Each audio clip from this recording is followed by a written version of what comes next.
welcome back to Sad Dad. My name's Dave Abkary, and I am a comedian out of Fresno, California, and this is a podcast where I sit down with my fellow funny friends, my fellow comedians, and we talk about dads. Hi. How's your week been? I like your shirt. It's a cool shirt. You didn't wear your good shirt just to listen to my podcast, did you? Aww.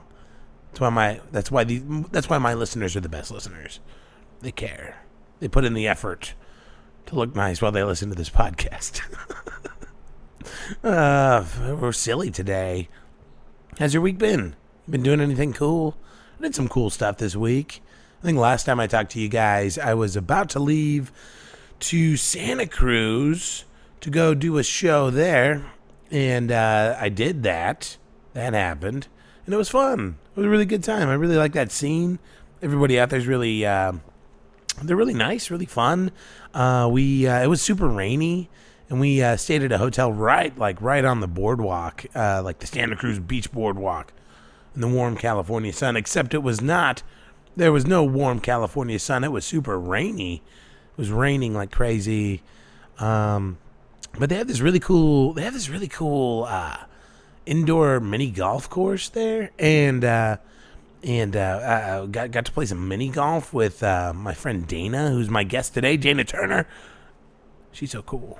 She went out there to Santa Cruz to feature for me, and it was fun. We got to play some mini golf and walked around. Got to see the boardwalk all rainy and wet, which is kind of interesting. I mean, I remember going there a lot as a kid. Have some fond memories of going there when I was a kid, and so to I don't know, it's a neat kind of juxtaposition of what you'd expect. And we walked across the bridge from the movie Lost Boys. The scene where they're like hanging from the bridge and the train's coming over. It is fucking terrifying. It is so scary. We were out there with my friend Cree, who you know from a few episodes back, and she like showed us this bridge, and like we were walking across it, and it's like dark and rainy, and everything's wet, and there's these like the railroad ties are like the wood, the tracks are, there's some big gaps. There's like this, we got like halfway, there's this like huge 6-foot gap with like this, I don't know, 25-foot drop down to the beach, and I was like, I think I'm good. I didn't like that movie that much. So that was cool. And I did the show. It was fun. It was a good time. Hung out with a bunch of people from that scene, and they're all super nice. And did that. Did kind of an interesting show on Saturday at Strummers. Okay, so bear with me a little bit on this. I'll explain. But so this last weekend, Metallica, the band Metallica. They were playing a big show here in Fresno, and that was on Sunday. Well, Saturday night, the guy that's the MC for their concerts, for their tour, the guy that goes up on stage and introduces the band, he's a comedian named Joe Sib, and he wanted to do a show because he was in town, so he booked a show at Strummers. And then he had my friends Danny, Liam, and I open for him, and it was so much fun. But what was crazy was like we got there, and like the guy, I guess the promoter, I don't know who the guy was. He really nice. I don't think he had run a lot of comedy shows. He didn't really like give us a lot of clear direction on what we should be doing. So thankfully we run a bunch of comedy shows, so we were like, well, we know what to do. So. Anyway, but beforehand he was like, these are all like all the people in the audience were Metallica fans. They all knew who Joe Sib was, and like literally every person. I mean, there were probably 75 to 100 people there, and all of them were wearing Metallica shirts. And the guy, the promoter guy, I think his name was Eddie.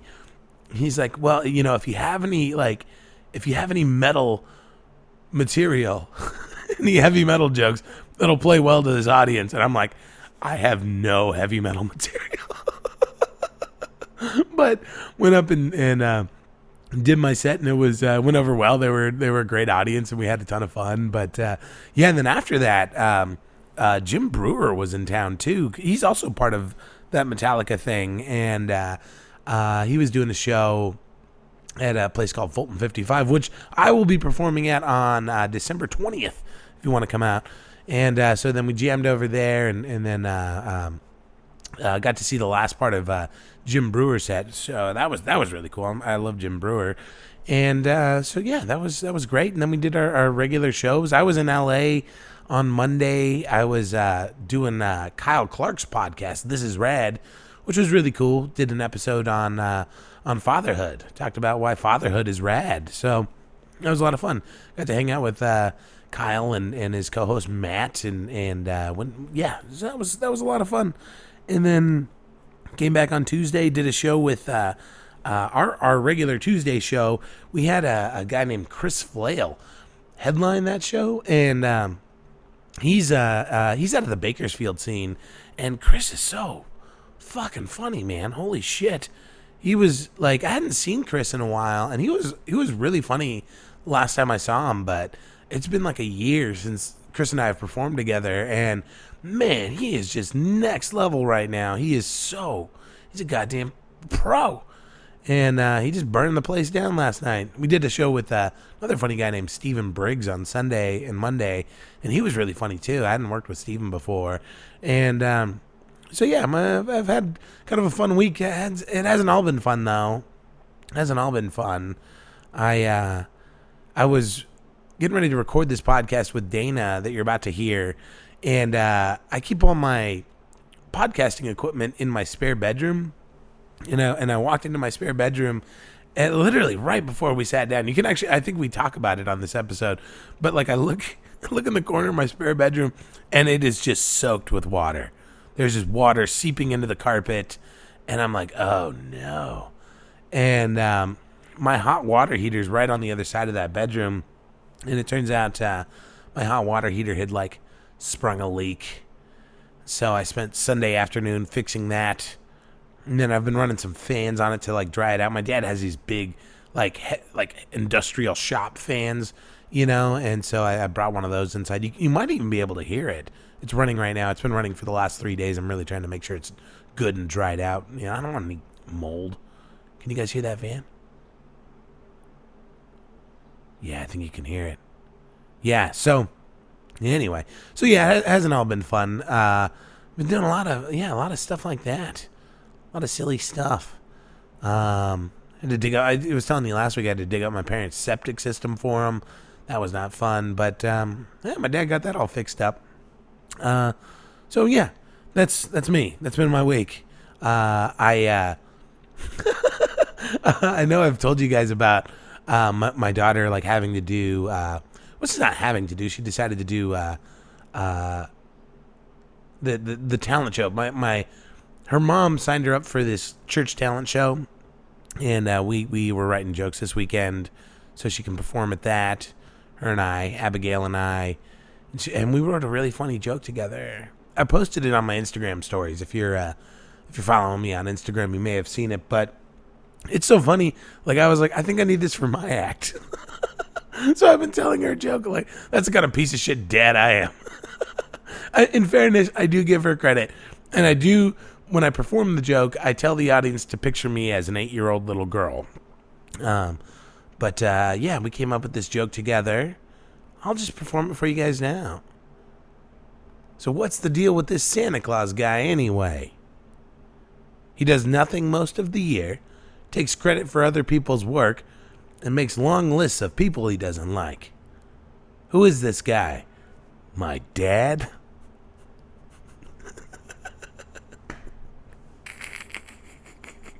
It's so much cuter when she says it. Oh. Okay. All right. Show. Guest. Dana Turner. She's amazing. She's so funny, and she's so smart and talented. And I met Dana, like right when I first started doing comedy. And she was one of those, like in comedy we talk about classes, like the people you start with. And her and I started roughly the same time. And sometimes you kind of like you look at the people you start with and you kind of like use them to pace yourself and see where you're at. And Dana's always been somebody I've been like very quietly competitive with just because she's so funny, and I'm like, I want to be as funny as Dana Turner. Like that's what I want. Like it's weird, people are like have like crazy huge. I want to be funny like Bill Burr or like I don't know, Mitch Hedberg. I'm like, I want to be funny like Dana Turner. That's me.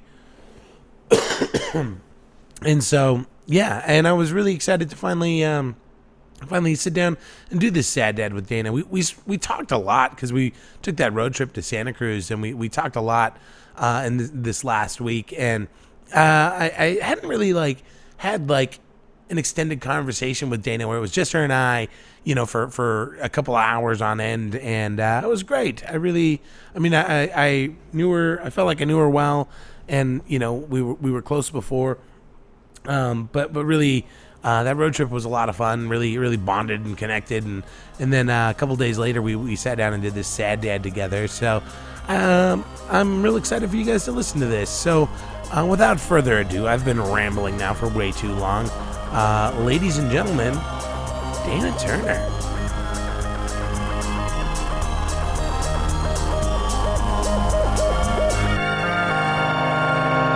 Annoying when I'm laughing. You want to talk into that thing? That's pretty good. I think you're good. I got the back story going on right there. That's good. No, that's good. Oh, I feel like I should be eating a pickle. Oh, we're doing. Are we doing? What are those videos? What are those videos called? I'm blanking out right now. But the ASMR. ASMR. Yeah. ASMR. Yeah, that'd be a weird podcast. YMCA. How do you? That's when you listen to something else being eaten. How do you manage to look so put together this early? I'm still wearing gym shorts. Well, I have leggings on. Those are pseudo pajamas. I guess. I showered. You showered. I showered. Threw on a flannel. I thought you'd appreciate it if I showered. Well, I did not. So. I'm a little stuffy, so you're good. That's cool. That's good. You did a show last night. You were telling me a little bit about it. You got to open for Jim Brewer. Yeah, so cool. You were like, I don't know. I was like, no, you opened for Jim Brewer.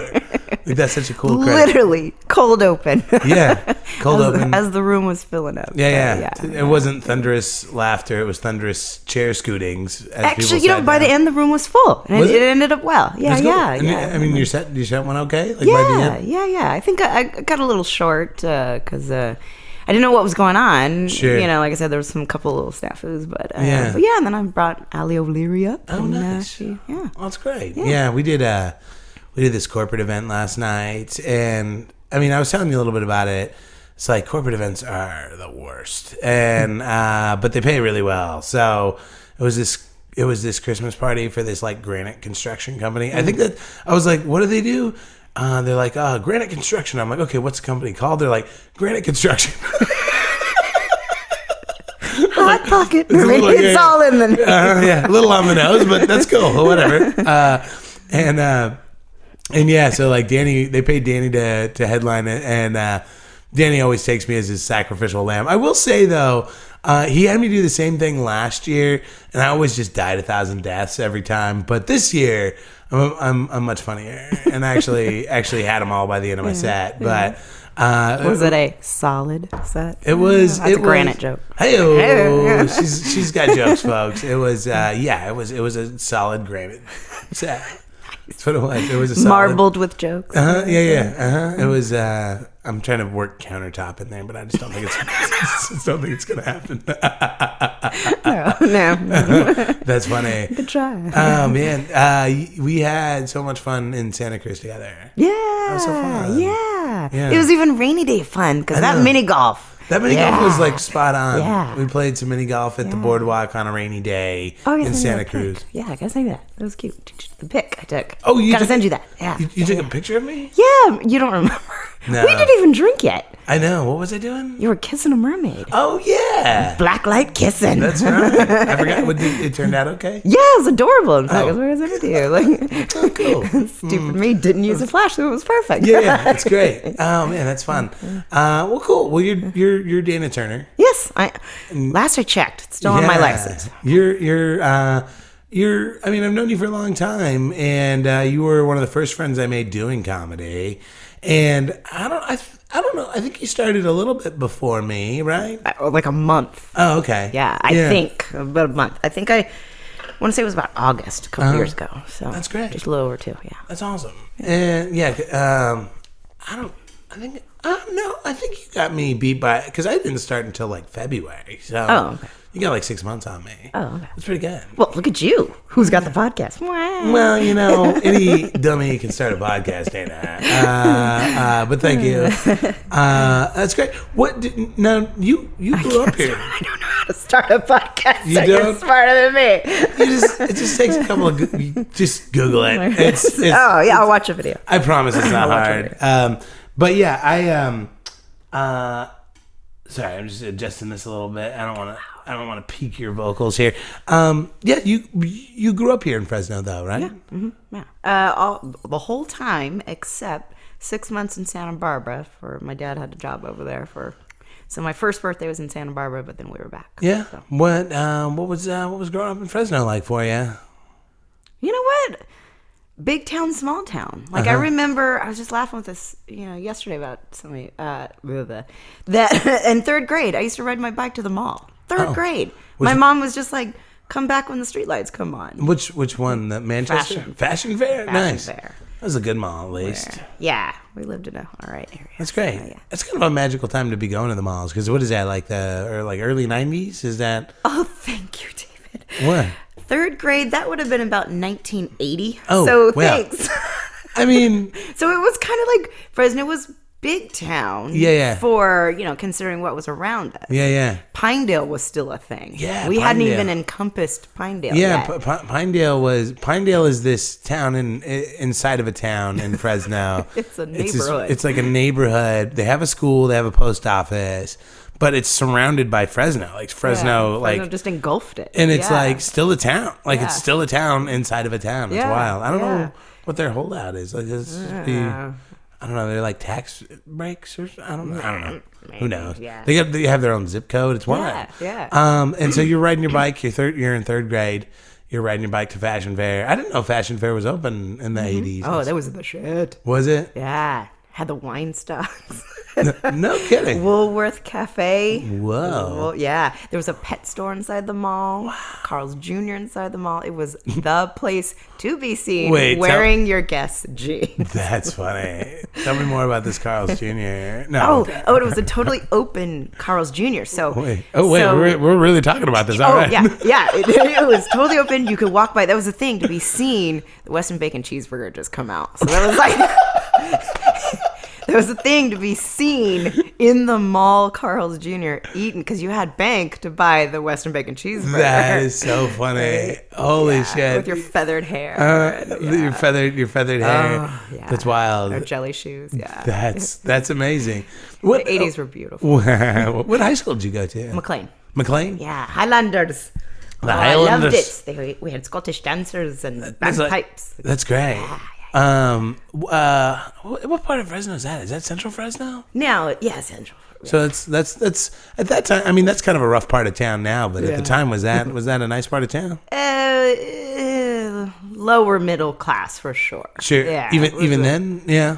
Yeah. What and you? How many siblings did you have? Just me and my bro. Just you and your bro. Bro, he's 4 years older. Bro, did he ever feather his hair and go to the mall with you? He had this thing. So, he's 4 years older than me. So style was a lot more important too by like the time like the early 80s hit. Mm-hmm. So he would wet his hair and then put on his baseball cap and then take the hair dryer and blow it dry up like, over the baseball cap? Over the bowl of the baseball cap. Wow. Right? And then, you kind of wore that for a while, let it set. Yeah. And then you take off his cap and then you run that big wide tooth comb down the middle, funny. And he had these glorious wings. Wow. Oh, that's amazing. With his velour shirt. Yeah, I'm picturing like Suzanne Summers for some reason. Yeah. Like, imagine brown thick. Yeah. That's great. And so, that's cool. And what kind of kid were you? I was a tomboy. You're a tomboy? Oh, I had to be because I just had my brother, and then we had cousin uncle. Oh, yeah. And then another cousin. So it was just all boys and me. Sure. So if I wanted to do anything, I had to ride a bike, ride a skateboard. Yeah. You know, and then my dad doing his racing and stuff. Like if I wanted to go hang out, I had to. My first tire I changed was on a race car at 12. Wow. Yeah. He's like, here, you got to learn. Yeah. Well, that's great. Were you a good student? Like, were you Yeah, it was good. Yeah. I was voted class clown at 5th grade. Hey, Future. yeah. And yeah, I was doing all right. I did all right. And then actually, yeah, I went to like a nerdy junior high. It's called Computech, you know. Sure. And part of why I went was because you remember I said we lived by the mall, and then we lived by McLean because we moved in 6th grade, you know. And those kids at the first school near the mall, we were like on an 8th grade reading level. And then I go over down south, and we're on like a 4th grade reading level over there. And I was like, oh, these are some rough, mean kids there too, and I'm weird, so that wasn't too good. Sure. So when they came around and they're like, "Hey, there's this new nerd school called Computech, and you gotta have some good grades and get it," I was like, "I'm on it," you know. Yeah. And so I went to the nerd school, made a lot of good friends from there. You know, that's found my cool. little flock, found your tribe. my tribe, yeah. Oh, that's great. And but then because that Computech was way deep downtown, like it was hooked up with Edison High School, you know. Sure. So my mom was like, "Nah, I can't have you going on to Edison. Like 2 years down there is enough, you know." So by then like I said, we were over in the McLean area. So I went back to McLean, but I was glad because, like I said, that was an awesome school with the bagpipes and everything. Yeah. And, Were you in the marching band? no, God, that would.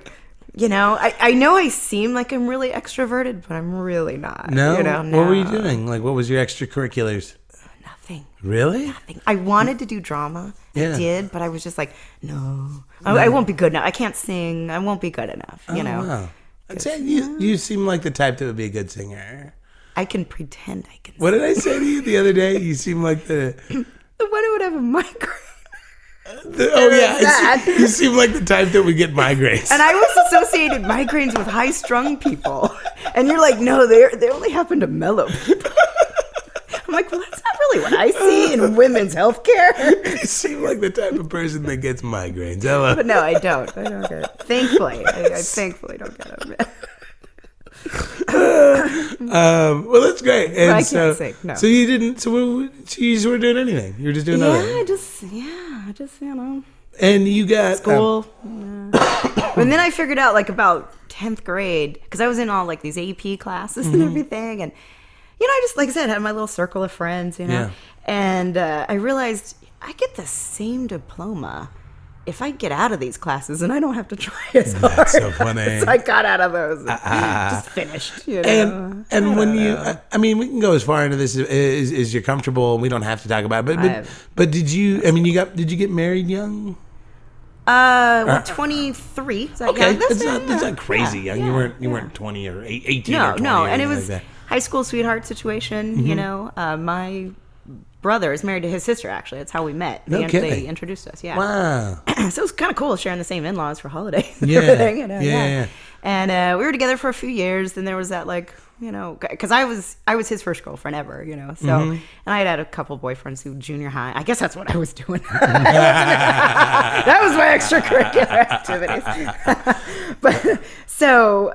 You know, so he's like, well, how do I know I love you? And I'm like, yeah, it's cool. Yeah, I get it. Yeah. You know, I was sad, but yeah. So we broke up about 6 months, and then he comes back, I do love you. Okay, all right. You know, life goes on, the whole engagement, you know, because it's big. It's two families that already are hanging out, so everybody's so happy, you know. Right. So, you know, engagement for a while. So we were together about 7 years, and then got married, and then we're married for 7 years after that. Wow. So, yeah. And I think something I'd like to get into with you a little bit, because you're the first mom I've had on the podcast.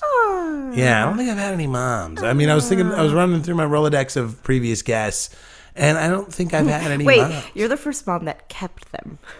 Oh, that's Possibly. That's real. I mean, it depends on your definition of moms. Because once you have life inside of you, dude, it changes you. After mom moment. Oh. Get your tissues. Once you have life inside of you, it's never the same, David. Okay. But yeah, so I have twin boys who are now 18. Yeah. They're now 18. And so there was if I'm just doing the math right on that, there was some time where you were married, you didn't have kids. Yeah, right? yeah. We was a while. Yeah. We did the marriage thing. We had fun. Yeah. Yeah. And it was discovered good. weed, you know. Discovered weed together. Well, no, not discovered, but just realized like we're on our own and we're adults. Like Yeah. we were adult, like because we fucking grew up grown-ups, together. bro. You know, we started dating.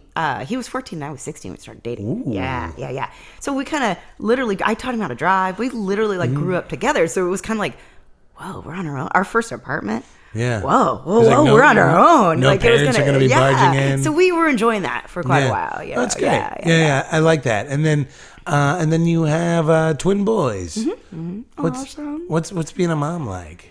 I mean, I know that's a big question, but No, I think it's great. It's a lot of work. It's a lot of fucking work. And Yeah. I there's a lot of girls that we were talking about this recently at DeChico's with some other female comedians who are getting shit from their families about not having kids. Sure. But I praise them. That I meet a lot of fucked up women who Yeah. should not be having kids. Uh-huh. And you have to realize you're creating another human. It's kind of like a weird social experiment, you know? Yeah. And you want to make awesome people. yeah, right. You know, and so there's a lot of responsibility that comes out, along with feeding them and fucking clothing them. Yeah. You can't just sprinkle some, Cheerios on the floor and lock the door, This was Not like a cat. I'd love to get your take on this, but it was something I was thinking about, and I actually talked about it on the podcast last week in the intro.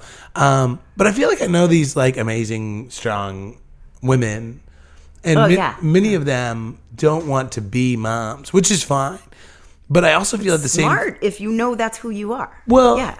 Well, at the same time too, I also feel like that those are exactly the types of moms we need right now. Oh yeah.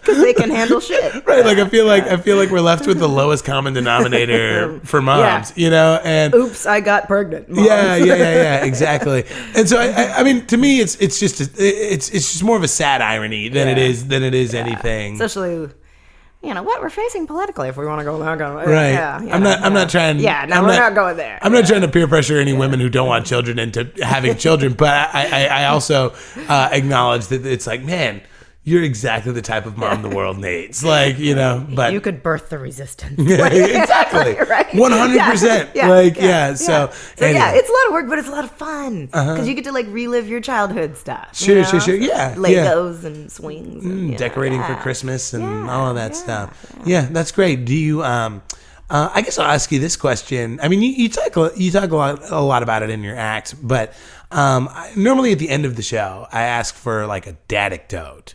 People like it's a fond memory of their dad. But do you have any first person like momicdotes? Like is there any moment that really just stands out to you in all your motherhood time that is just a really, really fun, funny, happy memory? God, there's so many. You just sprung that up. I know, I did. Many. We can circle back around to it too. Fond and funny. They're all just. My boys have a really great sense of humor. So, I mean, there's been times we've all three just been rolled out laughing, gut grabbing laughing, So there's been a lot of those memories. Yeah. Your boys are interesting dudes. Yeah. I've met them before. Yeah. They like my pizza joke. And that, to me, makes them the greatest boys on earth. And Jake, I just want you to know, for probably 3 weeks after he watched your set, was walking around the house, everything was, Jesus. Jesus. I mean, I can't even do it as good. He just had you down, That's so funny. I love that. Yeah. You told me a story because you one of your boys is straight and the other's gay. The twin boys. You told me a really funny story about your which is the gay one? Ethan's the gay one. Ethan's the gay one. The straight one. About going to the store and they both got a treat. They both got to buy something. Yeah. So and Jake, he's smart too, but he wanted a toy. They were 8. He wanted a toy, And so I said, yeah, buddy, you can pick out a toy. And then it was about $15. And you got to be fair when you got more than one kid. You always have to be fair. And so I told Ethan, that, hey, buddy, you've got about $15 to spend. Pick out a toy. And he wanders the aisles for a while, and he looks up and he goes, "Does it have to be a toy, Mom?" I said, "No, bud, you got $15, And he goes, "Well, can we go over to the stationery aisle?" Sure, okay. I'm thinking, he's going to get some art supplies, maybe, And he goes over and he picks it up, and it's an agenda. And he spends the whole ride home scribing phone numbers and contacts into his agenda That's that so I rattled funny. off to him. Like at 8 years great. old. Yeah, like yeah. they used to play Corporation. Yeah, you were telling me about that's so funny. They're just planning hirings and firings. Yes.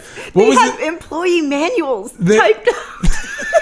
They took everything very seriously. The best part was, didn't they submit them to you for review? I had to check for typos and legalities. Did it sound all right?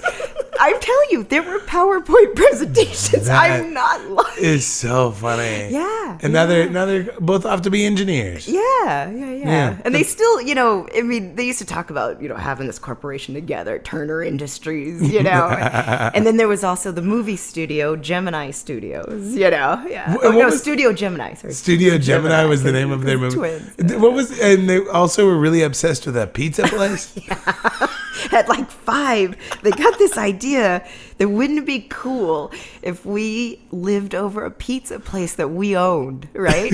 And so it was their dream to find this building that we could, and we got into it, and I got into it just being a mom, because like I think mom and Doke, one of our favorite times was just like road trips and just laughing and talking and stuff, And we would do this on like out on the road, even running errands, We were like, and this is what our pizza place is going to be. Yeah.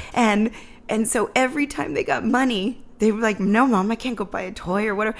This is for the pizza parlor. And they were, at first it was cute. And then like a year into every Christmas card and birthday card, this is for the pizza parlor, Mom. Yeah. Like, I just have to imagine that moment for you when like it goes from like this funny, cute little thing my boys are talking about to like, oh fuck, they are serious about this pizza thing, right. And like I said yes to this. This is my future. Yeah. Because your kids all the time like, can we? And you play along. Yeah. No, they were taking notes. Dead serious. That's so funny. Did they just grow out of the pizza party parlor thing? Life reality. Yeah. That's funny. So they still kind of talk about corporation together. Sure. But, Oh, that's fun. Yeah. That's great. I mean, there's so much to unpack with the mom thing, and but I think I do want to ask you, and we could circle back around to it again in a little bit. But I do want to ask you about. Because you do comedy, but you also do burlesque. Oh yeah. And what was the draw for you to burlesque? Actually, it was a documentary. Really? Yeah. Just popped it on. It was about these 5 women who were taking a burlesque class in San Francisco, and it kind of featured each one and why they were doing it. Yeah. But what was interesting about it was it wasn't just the like sway and strip and evening gown and stuff. You could make it funny. Yeah. That was a big draw right there. Yeah. I was like, you can make it funny and political.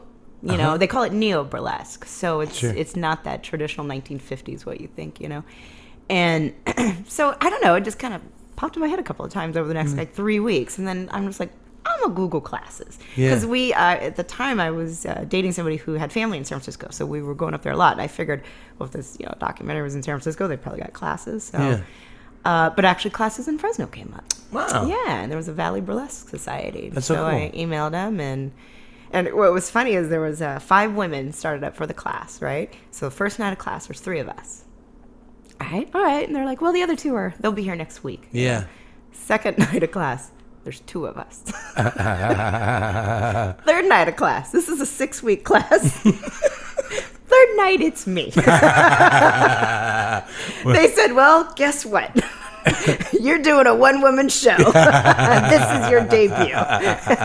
So, which was a little bit freeing because when you're doing a group number, obviously you want the choreography to match. Sure. When it's just you, nobody knows when you fuck up. Fall flat on your face. And just as long with burlesque, as long as you look sexy doing it. Yeah. How funny. And I mean, did you start burlesque in comedy at about the same time, or was there? Actually, no. The first comedy I ever did was in one of Danny Minch's rooms.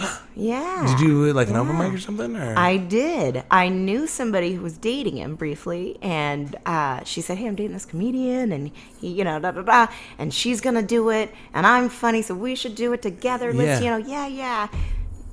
guess who again was standing up there by herself. Oh, your friend backed out on you? She backed out. So, wow. But you did it, though. I did it. And the 3 people I knew in the room laughed because, I was making jokes for over 40 people and everybody in the room was about 22. So, oh, sure. That's real. Yeah. That was the first time. And so that's why I thought, like, I can't do this. Sure. Even though I've always been, like I said, a clown and a goof and stuff. And was there, it seems like you came to like burlesque and comedy a little later in life. Like, was there like a moment or something that kind of like a catalyst for that decision to do these like really creative and performative things? Just getting older and you kind of like, I don't know, like these bucket list kind of nothing burlesque was ever on my bucket list. But just more about getting out and doing things. And like I always wanted to do comedy, but I just didn't know you could do it. Uh-huh. You know what I mean? I remember in the 3rd grade thinking Saturday Night Live was the best thing you could ever do in your life. Yeah, right. But you don't make a living at that, you know? And so there was always that. And I live in a funny family, you know? Like, I think my dad tells really funny stories. Yeah, right. And my granny was really funny. My granny, in fact, I was kind of laughing. I listened to Liam Womack's podcast you did with him, Yeah. And he was talking about the Golden Chain Theater up in Oakhurst. Yeah. And my granny was a Grub Gulch granny up there. She used to dance in between the melodrama, like, intermissions and stuff. Yeah. Yeah. So I don't know. So there's a little bit of her that channels in me when I do burlesque and stuff. So yeah, I started things in life like, and I think being married and I think 15 years of just doing the, the dishes and the mom thing and stuff like that. Sure. That pushed a lot of things later. And I mean, it sounds like you started when your boys are a little older, more independent, and like you could stand to be away from the house for a few hours at a time. Yeah. What was their take on what you were doing? Like, wait, mom's going up on stage dressed as like a sexy tomato. Right? What's this about? Right. Well, and I didn't really even talk about it, because like I wouldn't really work on costumes till they weren't around, because we did the 50-50 parenting thing. So I did have a lot of free time. I did, yeah. And then it was like, I'm just in a dance troupe. Just a dance troupe. Which you do, you dance. You just don't talk about the end part. And then it kind of just kept coming out between social media stuff and it's burlesque. But because I remember you tried so hard. You were like, Cherry Sinclair is for all the comedy and burlesque stuff, and Dana Turner is not. And then like that just slowly evaporated. Yeah. I remember when you were trying to make hiding that. Anything you were like, anymore. don't tag Dana, tag Cherry if you're promoting something. I'm like, okay, and then that all just. But then you do realize how hypocritical it is, because like I never had a problem doing burlesque because I teach about the human body. I'm not embarrassed about anything about the human body. It's fun. Sex is sexy. Why it wouldn't exist if it wasn't for sex? So let's not act like it doesn't exist, you know? And we all know what sexy is. So let's not act like that doesn't exist either. Sure. And it's fun and it's flirtatious and it's about costumes. It's all about the costumes. But so I kind of felt like, well, it would be hypocritical of me to act like, there's this thing I do that's all about body promotion and body positivity and the women I'm with are they're all shapes and sizes and professional women and stuff, and so you realize why am I, and so I've always taught my boys about their body, and we're very being, like I said, a medical background, they always knew where babies came from, but not in a weird incestual redneck way, you know. Well, that's real. That's fun. And then you started. It seems like you got a lot more. Oh, go ahead. I'm sorry. So the burlesque gave me the guts to do comedy, because I'm like, if I can do that, come on, for sure. Yeah, so. I don't know if I ever told you this story. A previous guest on my show, Sovereign Sire, she did adult film for many years, and there was one. She was in town. This is a while back, about a year ago or so. And she's like, "Hey, you want to meet for lunch?" I was like, "Yeah, let's meet for lunch." And we're talking about performing, and she was like, and we were talking about bombing, and she's like, you can bomb a porn shoot in the same way that you can bomb a stand-up set. I was like, "Shut up." And she's like, "Yeah." I was like, "How?" And she's like, "Well, like the director could be all coked out. You may not have very good chemistry with the other actor. You could just feel bloated that day." And she's like, you come off that set feeling just as shitty as when you bomb on stage as a comedian. I was like, wow. But she's like, it's so much worse. Because at the end of the day, Dave, no matter how badly you do on stage, Dave, no one's going to see your butthole. And I was like, you know what? There's something to that. And one of those, you need one of those like sticker quotes in your kitchen wall. Nobody's going to see my butthole. Not today, One world. of those like, like basic mom quotes in your kitchen on your wall. And so, I mean, that just seems, but you're right. It is a bit of perspective. Like if you can be that revealing on stage in burlesque, you can bare your soul to an audience. And Right. No, that's great. And you're Dana Turner. I think we hit the mark. I try to shoot for like 30 minutes before we get into the dad stuff. So we're right on target. Yeah, it was so fun. We're all fired up and warmed up. It's good. You feeling good? Yeah. All right, Dana Turner. This is a podcast where we talk about dads. And I've heard about it. You have a dad. I do. Tell me. I always like to start at the beginning with the dads. So like, where did your dad grow up? In Kerman, California. Kerman, California. It was 1946. In Kerman, California. He was born to a dairy farmer. He was born in 1946? Yeah. Wow, he's kind of a young dad. Yeah, I think they had, let's see, he was 26 when he had me, so he was 22 when he had my brother. So yeah, because my mom was born in 48. So your dad's just in his early 70s. Mm-hmm. Yeah. He's still got a lot of life left. I hope. Yeah. So he grew up in Kerman. What was he doing out there in Kerman? He was, like I said, my grandparents owned a dairy. So, his day always started helping with the cows, and then he would go to high school and he was on the football team, and he was in the FFA, and he was just a good old country boy. Country Portuguese boy. Yeah. And so what's he? So he's doing all these FFA. I mean, we have an international audience. So future farmers of America. Exactly. We're in Central California, big farming community. If you're familiar with 4-H, it's just like 4-H. It's animal husbandry and agricultural whatever. So he's just like a good old boy on the farm. In fact, my dad had this story about they had this like final exam for one of their classes where they had to like run and do this and equate this and feed that. And one of the parts of this final exam, like out in the field kind of final exam, was you had to back this tractor trailer up in between these two chalk lines. Ooh. Yeah. And that is hard. I am awful. Like I've done a lot of shit. I've driven a lot of heavy equipment just living out here. I've done a lot of stuff, but like backing trailers is one of my least favorite things to do. It's a total opposite of what you think you gotta do. It's so hard. And so my dad had heard 2 minutes. Well, he thought he had 2 minutes to do this whole course, essentially, this gamut of, No, it turns out he had, so backs the trailer, hauls ass. It turns out he had 2 minutes just to back up the trailer. And he did the whole course. And then, he jumps off the trailer, and they're all just like, holy hell, man, you passed. That's funny. And it was easy for him because he grew up like that. Yeah. What was, did he like animals? Like, was he like a big animal guy, or did he kind of have a skewed sense of animals in there? I don't think so, because my dad never really went on to live the farm life. I mean, he lived like the ranch life, and our property has orchard on it and everything like that, but not animals. Not really like animals. Not a big animal guy. Yeah. My dad's hobby is racing. I was like, I want to get into the racing stuff because that all sounds really cool. That amazes me. He's 72 and still racing. That is amazing. Let's talk about that. I want to get a little bit more sense of him and his upbringing. So again, Kerman is very rural, very rural town. Central California town.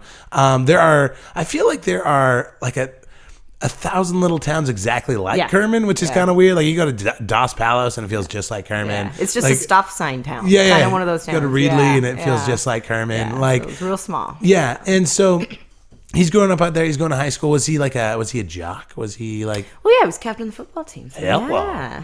He's like, he sounds like he was really popular. Yeah, I think it was. Yeah. You know, in fact, he just recently hosted his high school reunion. They're getting so old now. They start to have them every year. Because you don't know how many of these you got left in you. Yeah. That's so funny. He just hosted the last one. But so yeah, I think so. Because my dad's always had a good sense of humor. He's always a good guy. Yeah. You know, so I think he was well liked. Yeah. So he was a pretty like solid athlete. Yeah. He was kind of Yeah. So he was really like the corn-fed, like, you know. Well, we were Portuguese, so it's a lot of beef and lamb. Okay. Yeah.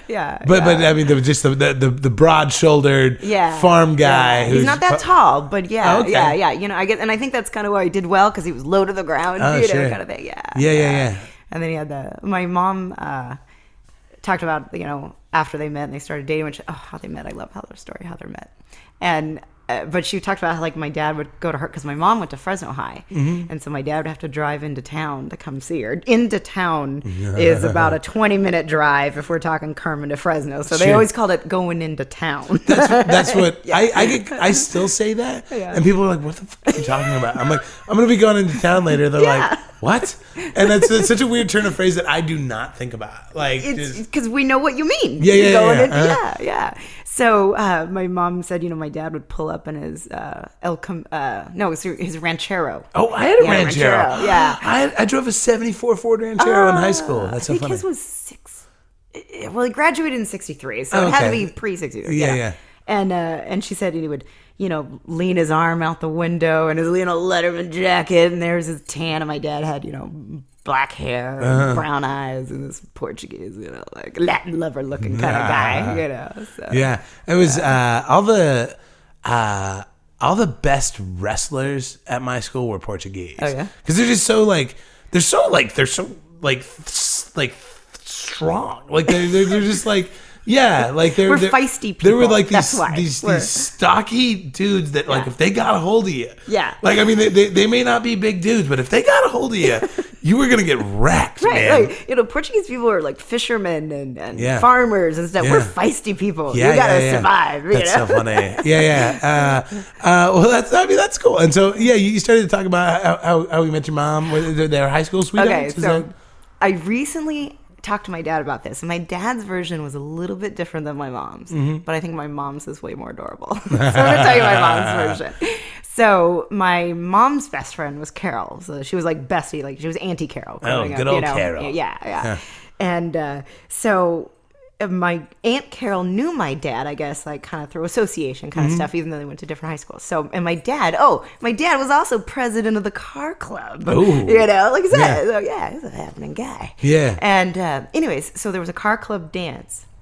And my Aunt Carol asked my mom to go to the dance with her. Yeah. And so my dad was there. And so my dad walks up to Carol to say hi. And she goes, "Oh, this is my friend Joe." My mom's name was Josephine, but we called her Joe. It's my mom's friend Joe, you know. Well, apparently it was love at first sight. Because my mom said she went home that night, broke up with her boyfriend. Whoa. My dad went home that night, broke up with his girlfriend.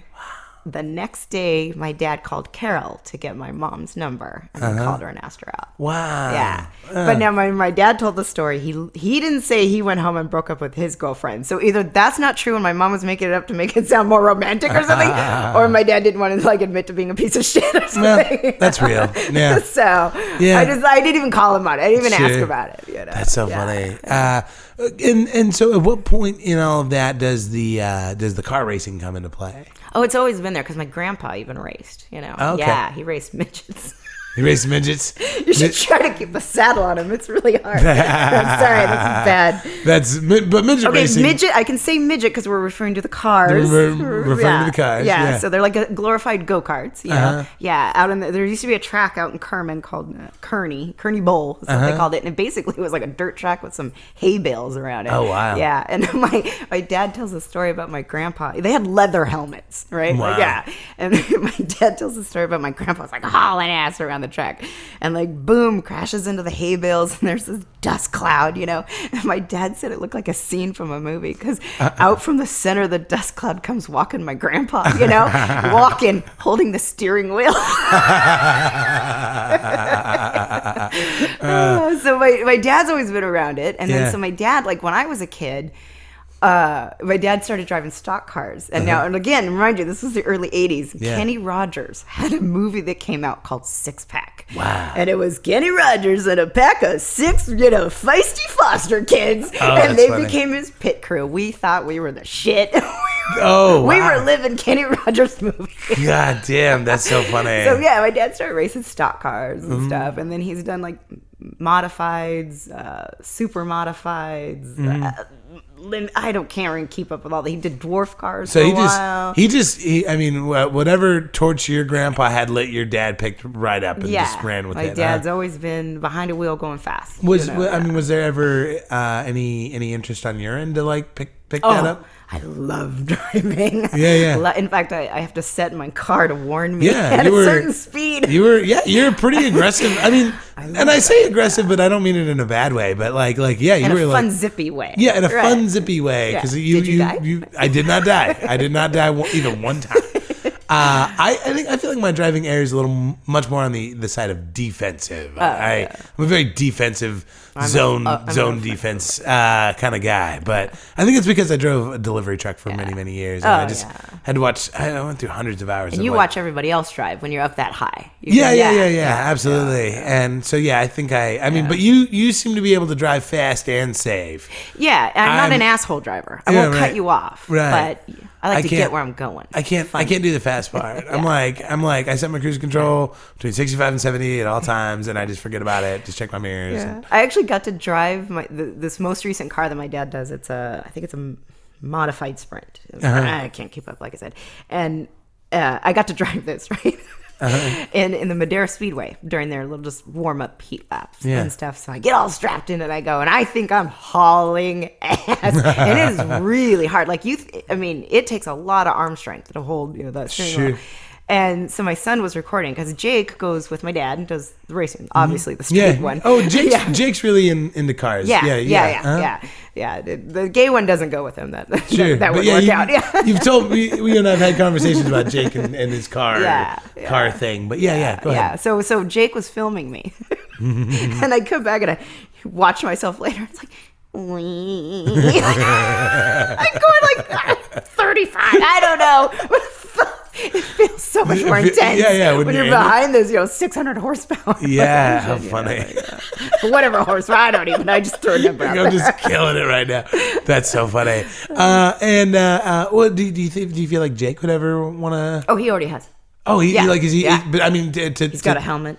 My dad bought another car and put, because my maiden name is Pereira, Portuguese name, and he put Pereira Family Racing on there. What if it becomes Pereira Turner?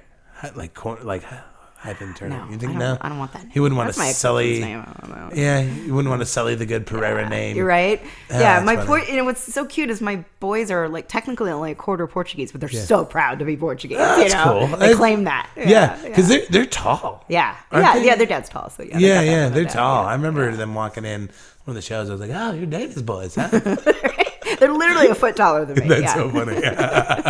They were as tall as me at 12. And so, I guess we've kind of like touched on it here and there. But like, what was your relationship like with your dad? There wasn't much actually, because my parents were divorced when I was, I think, like 3.5. Really? And so my dad was one of those like every other weekend dads, and I don't think because he didn't want to be. It's just what they did back then in the 70s. That's what dads got, Right. But it was fun. It was always, and the weekends with dad were football, because my dad would throw the bomb, he called it. That's when you had to go way out in the field and he fucking just chucked it. Nothing feels better than a football hitting you like 70 miles an hour in the chest, But so, and lawn darts, that was safe. Darts. We would play lawn darts. Those are illegal now. So and road trips. One time we went to San Francisco. It was to see the King Tut exhibit that came through, the mask and everything. Like, it was so cool. And we walk up, we're at the end of this horrendous line. We're like the last people in line. And we walk up, and the lady's like, my dad's like, 3 tickets, because I was 6, and 5 and under were free. So he needs 3 tickets, me, my brother, my dad. And the lady goes, well, I'm sorry, sir, we only have 2 tickets left. My dad's like, oh, hell, And the lady goes, but she's 5, right? And my dad is like, forever honest. Oh, no, ma'am, she's 6. Oh, jeez. And the lady looks at him, though, again, and she goes, but she's 5, right? And then my dad gets it. So we were literally the last people in to see the King Tut. Wow.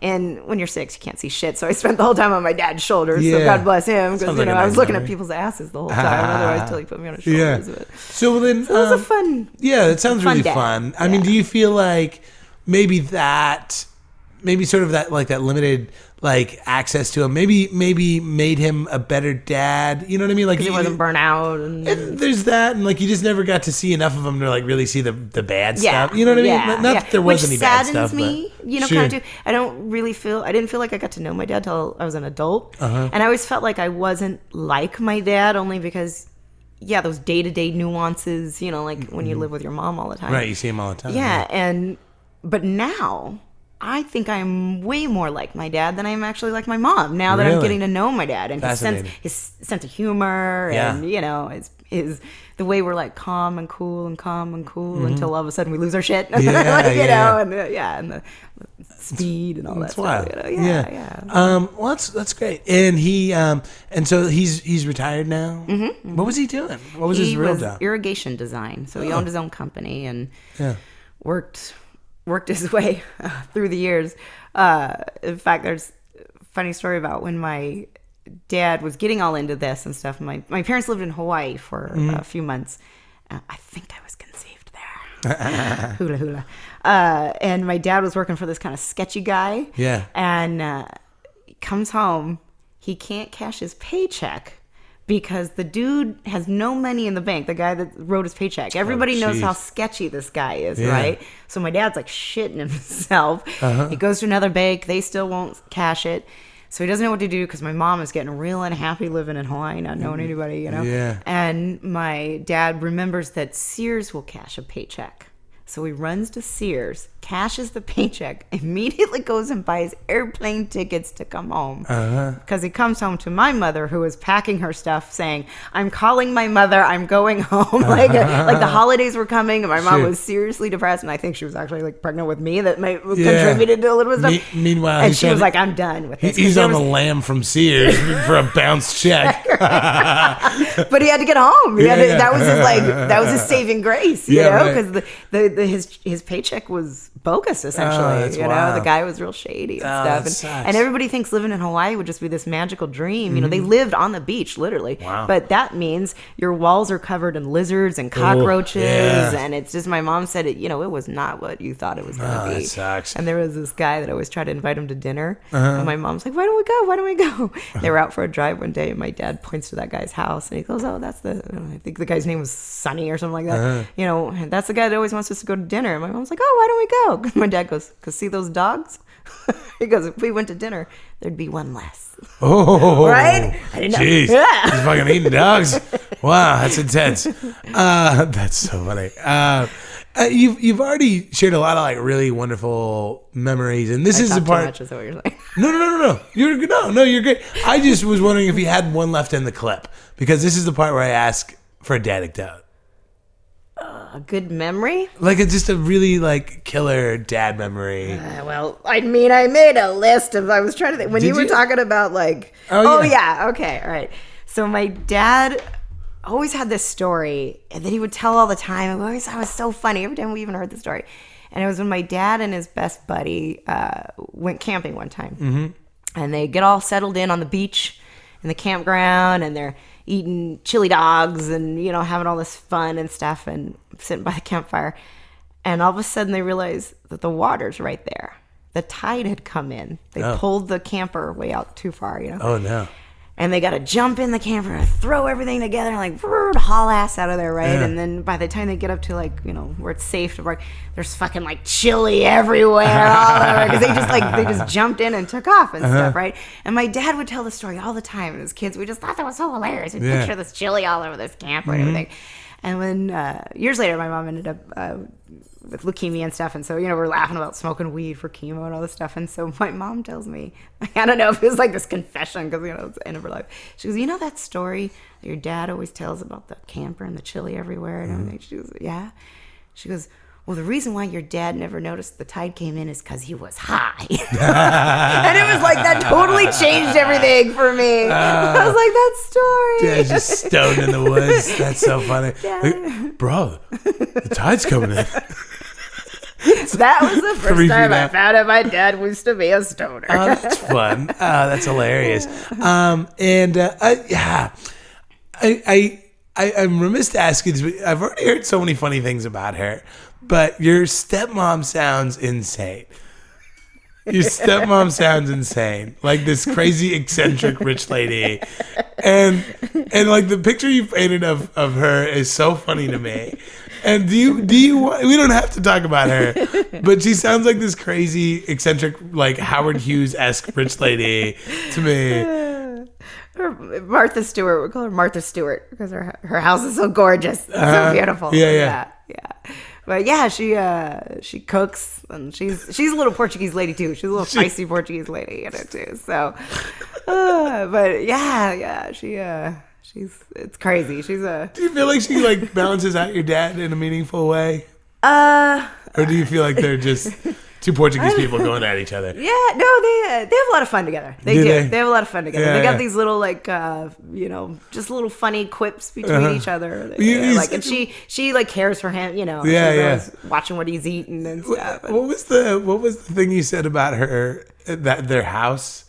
You said something really funny about their house. Like she's like makes no apologies about this. She said, I won because I'm married to a man that bought me this house. What game are you playing? wait a second. I mean, it's all about the expectations we set for ourselves. And, she did some goal setting and she hit it. She won. She got her house at the coast. That's so funny. Dana Turner, you've been a wonderful guest today. If people want more Dana Turner in their life, how do they get that on like social media? Well, on Facebook, I started a comedy page, DT Comedy. DT Comedy? Because I'm DT Comedy. That's so funny. I have a Facebook page too, but I don't ever use it. When I switched my Instagram from a private to what do you call it? It's a private, not a commercial, like a public page. Public, yeah, my Instagram public. So I could promote this podcast on Instagram. It started like a Dave Apkarian. It automatically started a Dave Apkarian Facebook page, and I was like, I don't want that. Yeah. It's only got 2 likes.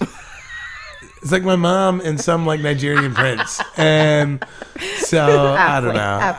Yeah, so I think I'm gonna switch it over to the Sad Dad podcast page, but they make it really hot. Anyway, got that. And then if burlesque, it's just strictly burlesque page on Instagram is Cherry Sinclair 559. But that's just there's no comedy stuff. It's just Cherry Sinclair. All right. Yeah. Well, Dana, you've been so much fun today. Thank you so much for driving out here. You brought McDonald's. You brought me 2 Egg McMuffins. Yeah. So good. I'm gonna have McMuffin top. Yeah. Kudos to that. Oh, thank you. Yeah, I asked for 2 Egg McMuffin tops, and I'm gonna have some stinky egg farts later because of you. Yay. Thankfully, you're crouching down fixing your water heater. I know it's gonna suck. I'm so not excited about that. But cool. Well, thank you so much.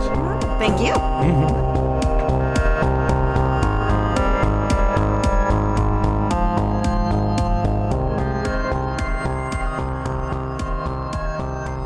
All right, we're back. Dana Turner, everybody. She's great. Right? Hope you liked her. Follow her on all the social medias. And, thank you so much, Dana, for coming out and doing that. We mentioned it in the episode. She brought me Egg McMuffins, and it was good. I like when guests butter me up with garbage food.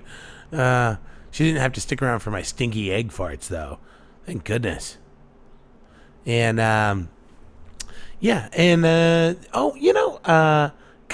I've been hung up on this band, this group called Boy Genius. They're like this like all female like super group of like folk singers.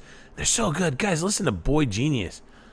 Fucking download that shit or listen to it on Spotify or whatever. Their song Souvenir, it gets me. They're very like their lyrics are dark, and it's kind of like if like Brand New-esque, you know, like God and the Devil Are Raging Inside Me era, Brand New, and like the darkness of the lyrics. I really like it. They're so good. Listen to them, and yeah. Oh, and then I've also been asked a couple of times now. I guess I've never really said it on the podcast, but the theme music for this podcast it's a song I wrote. People have asked me, like, "Where'd you find that song?" I'm like, "Oh, I wrote that song a few years ago. It's called Zugzwang," which is a dumb name. I get it. That's a super dumb name, but it's actually the reason I called it that was at the time I was kind of going through a hard time, and it's Zugzwang is a point in a chess game where you are left. With the only move that you can make, is one that will like hurt you. You're gonna lose a piece or whatever, and so I don't know. At the time, it felt dumb. It's still a dumb name, Zugzwang, but at the time, it felt poignant. So yeah, I'm sorry, it's got a dumb name, but yeah, you can find that on my SoundCloud. I don't really like share my SoundCloud very much because I don't know. The music I make is always very personal for me, and it's not really anything I make for a lot of other people. I do post it on SoundCloud though, more for me because I've had so many like computer crashes, and I've lost so much of music that I've made that like right now there are songs that I've written that only exist on SoundCloud because I've just so. The ones I really, really like, I post up on SoundCloud, just for me to have in the future. But if you guys wanna check that out and listen to the song in its entirety, you can do that. Maybe I'll link my SoundCloud in the show notes. Oh, that's really nerve-wracking, having you guys listen to all my music. And so anyway, yeah, maybe I'll do it. I've been asked enough times now that I guess I should have addressed it sooner. So cool, guys. Just a couple of housekeeping things. If you can rate and review on iTunes, I'd love you forever. Send me your Dadecdotes if you have them and want to share them with me. I'll read them on the air. You can send those to saddadpodcast@gmail.com. And then there's also the Sad Dad Patreon.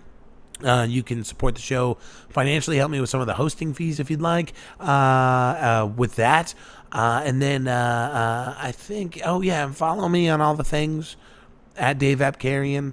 If you're not sure it's the right Dave Apkarian, look for the mustache.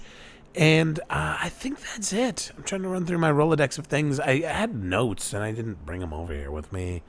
Well, okay. It was a long intro, long outro. All right, guys, I'll catch you next week. Got some real fun guests that are going to be rolling through over the next week or so, and I'm real excited. I'm really hoping I got Keith Carey crashing with me for like 5 days. It's going to be exhausting. I love Keith, though. It'll be fun.